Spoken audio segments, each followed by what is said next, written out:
Yo, what is going on, everyone? My name is Nick, or the Notorious Fantasy, and in today's video, I'm bringing you guys a 12-team PPR mock draft from the first overall spot. Now, I do a lot of mock drafts on my channel, as well as a lot of other videos where we just break down fantasy football, and I go in depth on certain things. So if you guys want to see more videos out of me, I produce content every single day to help you guys win your 2020 Fantasy Football Championship. So please click that subscribe button down below if you're new. If you're not new, please click that like button and leave a comment down below at any point if you want to talk about something. I always make sure to answer down below in the comments, as well as you guys can purchase my draft guide down below in the description. It's very cheap, and I made it so that it would be like that so that everyone can get it, and it has my rankings. It has a lot of other helpful stuff to help you guys win your league as well. So without further ado, let's get right into it. We're on fantasypros.com.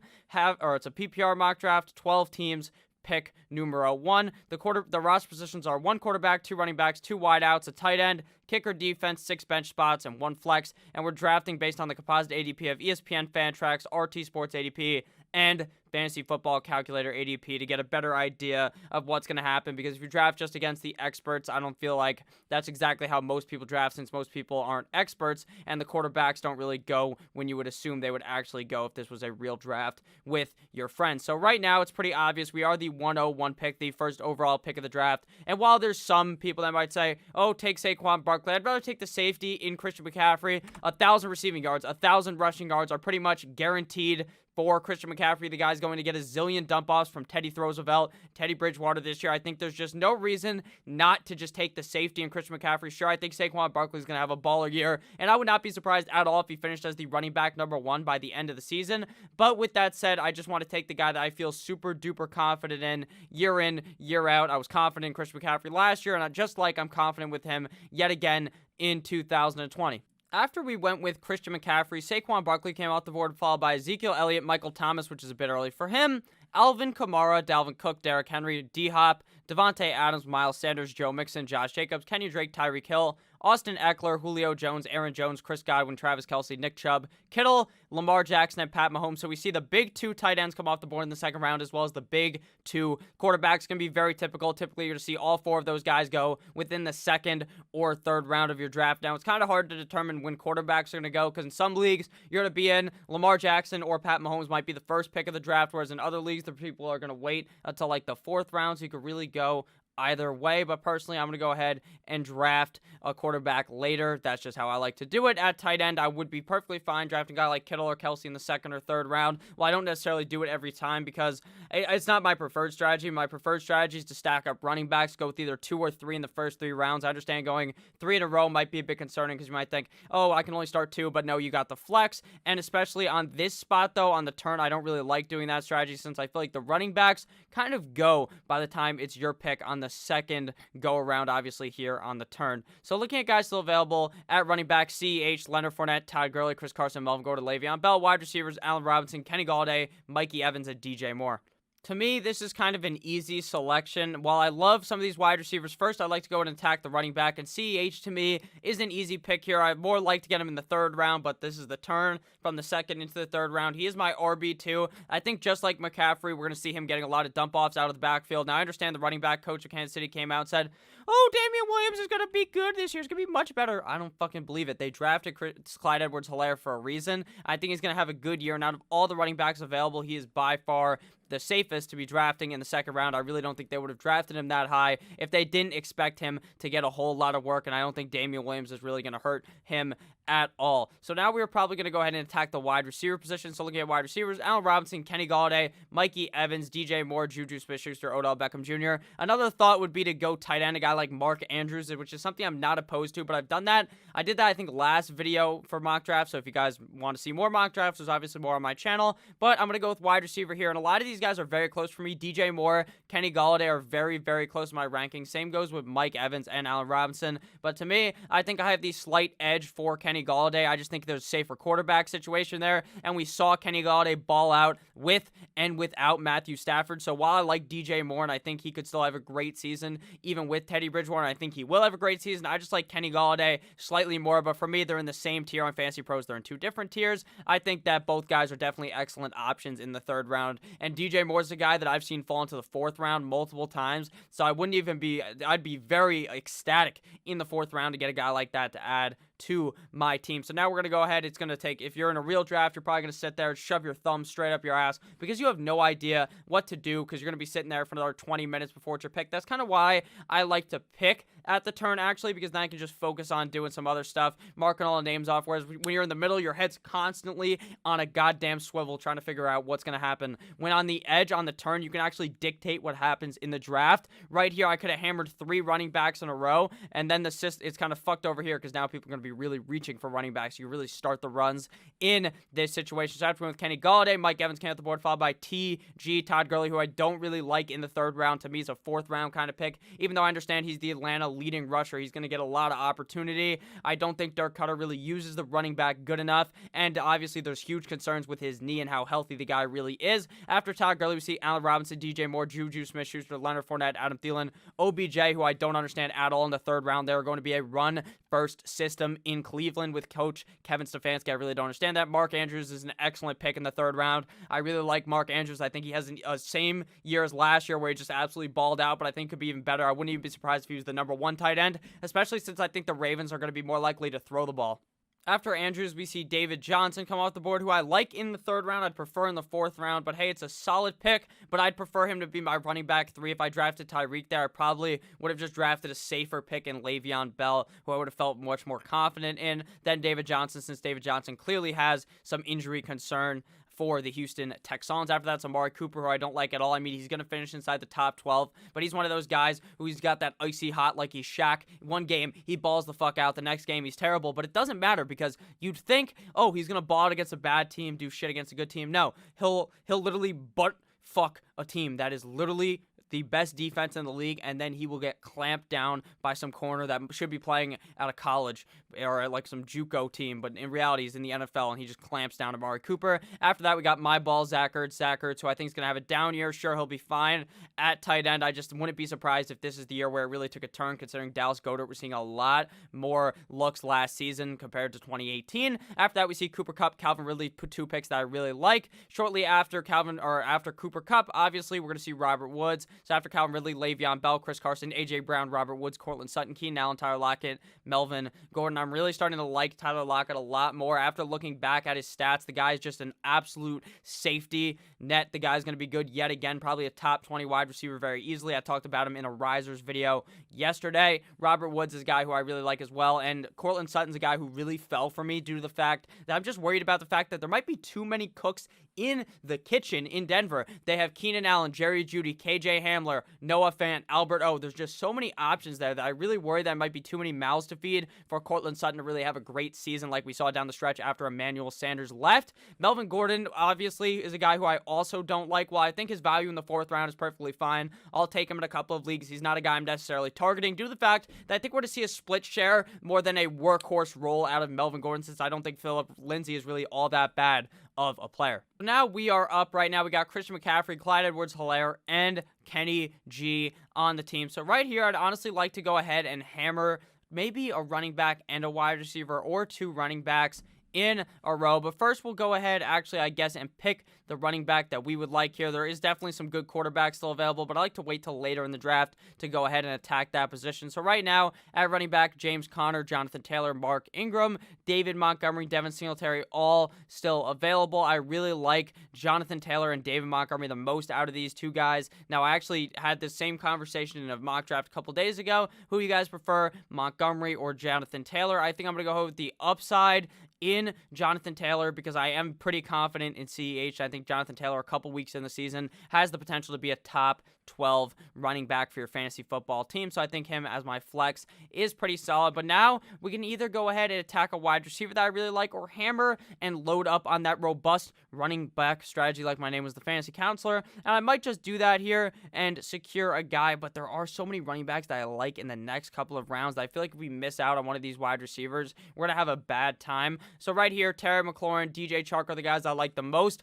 Right now, if they weren't there, Stephon Diggs is not a bad consolation prize. Neither is DK Metcalf. But to me, Terry McLaurin is one of those guys that I'm hammering down on. He is one of my guys in my draft guide article. I just fucking love Terry McLaurin. I think he's going to have a great season. We've seen Dwayne Haskins go to town on those workout tapes that he puts on Instagram. Obviously, some workout tape you see on Instagram doesn't necessarily mean the guy's going to have a humongous season, but he should look better than last year. And Terry McLaurin did it against the best cornerbacks on the other team for pretty much the whole season, so I'm not really uncomfortable with drafting him knowing he's going to be the wide receiver one, especially since I think that Terry McLaurin is just going to look even better, as is Dwayne Trashcan Hashcan. So after we went with our pick of Mr. Scary Terry McLaurin, after TMC, we see DK Metcalf, T.Y. Hilton, who I don't really like T.Y. Hilton, if I'm being completely honest with you. I just don't really see it. I mean, I think he'll be fine with Phillip Rivers, but we've clearly seen the injuries impact the player. James Conner came off the board next, followed by Baby Chark, Baby Chark.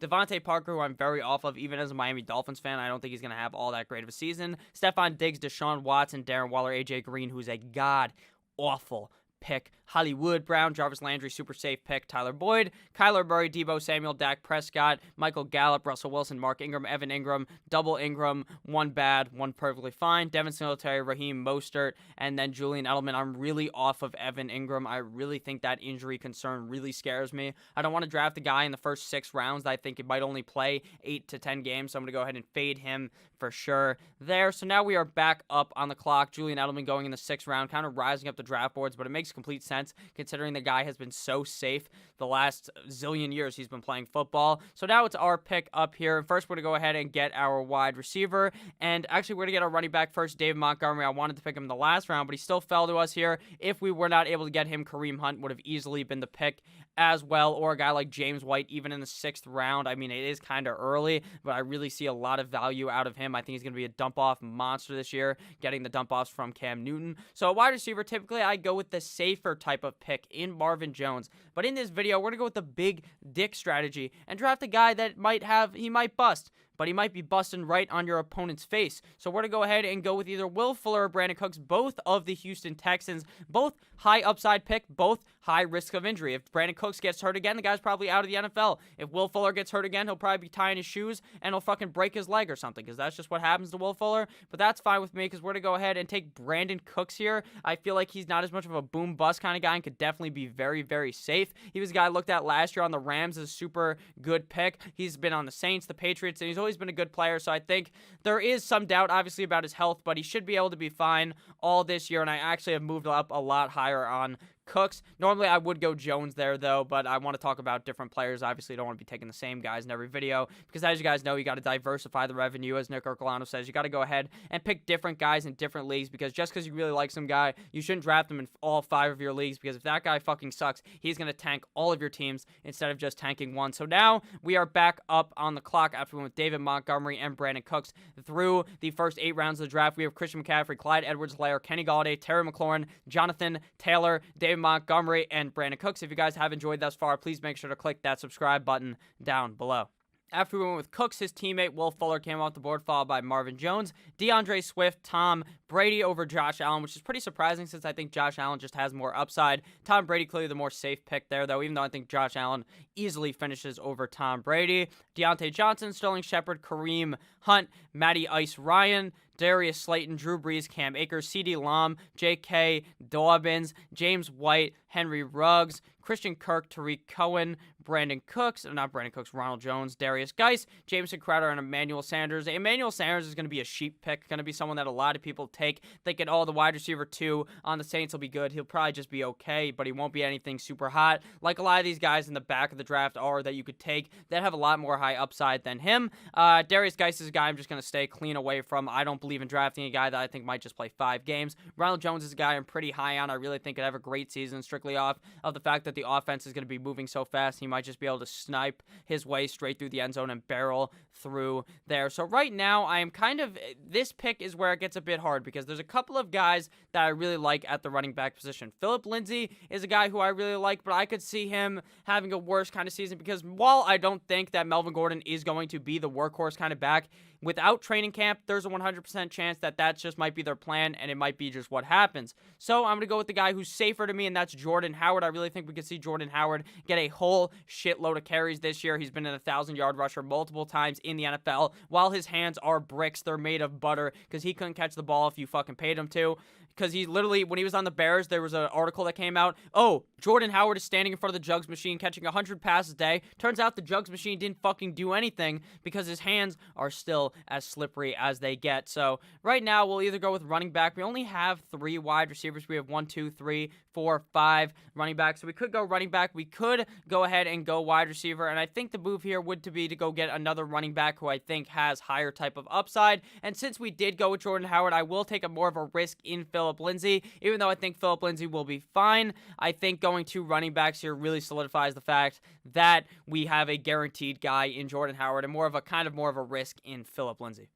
After we went with Phillip Lindsay, his teammate Jerry Jeudy came out the board, followed by Keyshawn Vaughn, Sony Michel, Justin Jefferson, Marlon Mack, John Brown, Gronk, Matt Breida, 49ers defense, McCole Hardman, Steelers defense, Williams, Damian Williams, bike-to-bike Williams, Michael Pittman, Kerryon Johnson, Bills defense, Tyler Higbee, Anthony Miller, Tevin Coleman, Alshon Jeffrey, Golden Tate, and Preston Williams. So 3 defenses go in the 9th and 10th round. Don't be taking a defense until the last round. You're really going to regret it. The same defense that you thought was great last year is not going to be great again because that's just what fucking happens. The Bears, everyone's drafted as number 1. They sucked ass. The year before that, the Jaguars were being drafted as number 1. They sucked ass. So it's just what happens. The defenses get hot, they get cold, they're in, then they're out, they're up, then they're down. So now it is our turn to pick. We definitely need to go ahead and snag some wide receivers here with some upside. First, we're going to go ahead and snag N'Keal Harry, wide receiver of the New England Patriots, a guy who I really think has some upside. While obviously I don't believe Cam Newton is necessarily the best quarterback in the NFL, he's definitely a step up to me from Stidham, so I think N'Keal Harry should be able to have just a fine season.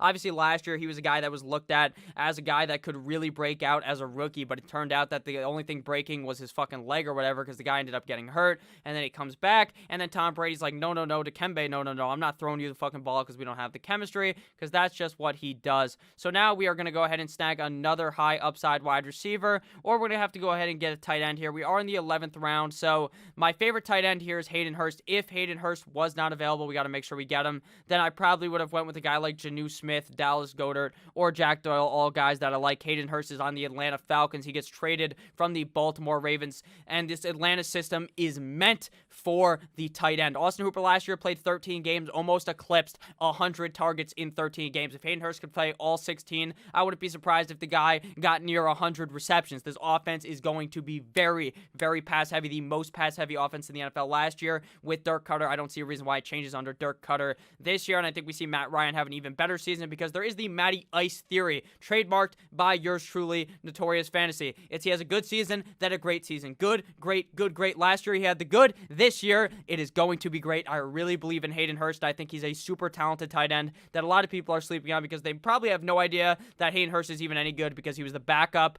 due to Mark Andrews having an excellent season last year.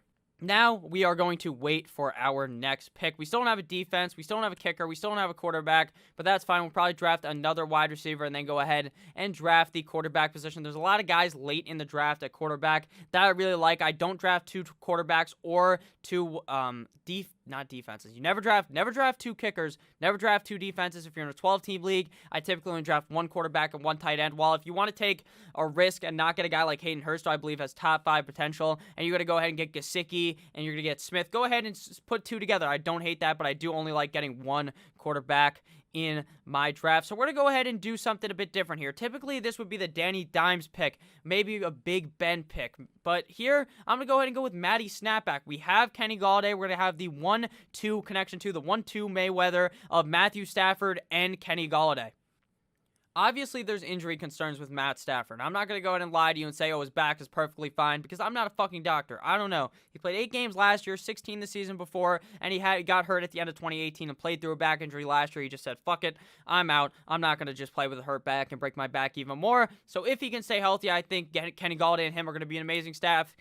If he gets hurt, it's in a 12-team league. You can easily pick up a guy like Horsecock, Drew Lock, Gardner Minshew, maybe even Derek Carr in some plus matchups, and you'll be perfectly fine. So we're going to go ahead and go Matty Snapback, who last season was on an MVP pace. He was playing the best Matt Stafford we've ever seen, and Matt Stafford is just a pretty good quarterback. He'll probably end up if he plays for long enough, he could be a Hall of Fame quarterback. That's how good he is. He's just a very safe guy, a guy that's going to throw for a zillion yards, throw for a bunch of touchdowns, because they don't really run the ball that much. Even though a lot of people are really buying into that running game and DeAndre Swift, I say Dikembe, no. But we're going to go ahead and get Matty Snap back here and then attack the wide receiver position. To me, there's a couple of guys I like here. I do like the upside of Randall Cobb being maybe the only wide receiver who could stay healthy in Houston. I also like guys like Mr. Corey Davis, who I don't like Corey Davis, but maybe this is just the year. This might be the 5th year breakout where it finally happens for him. I like Alan Lazard, not as much as everyone else does. I also like Brandon Ayuk, who I think could have a great first couple of weeks of the season. So we're going to go ahead and draft the Ayuk man here.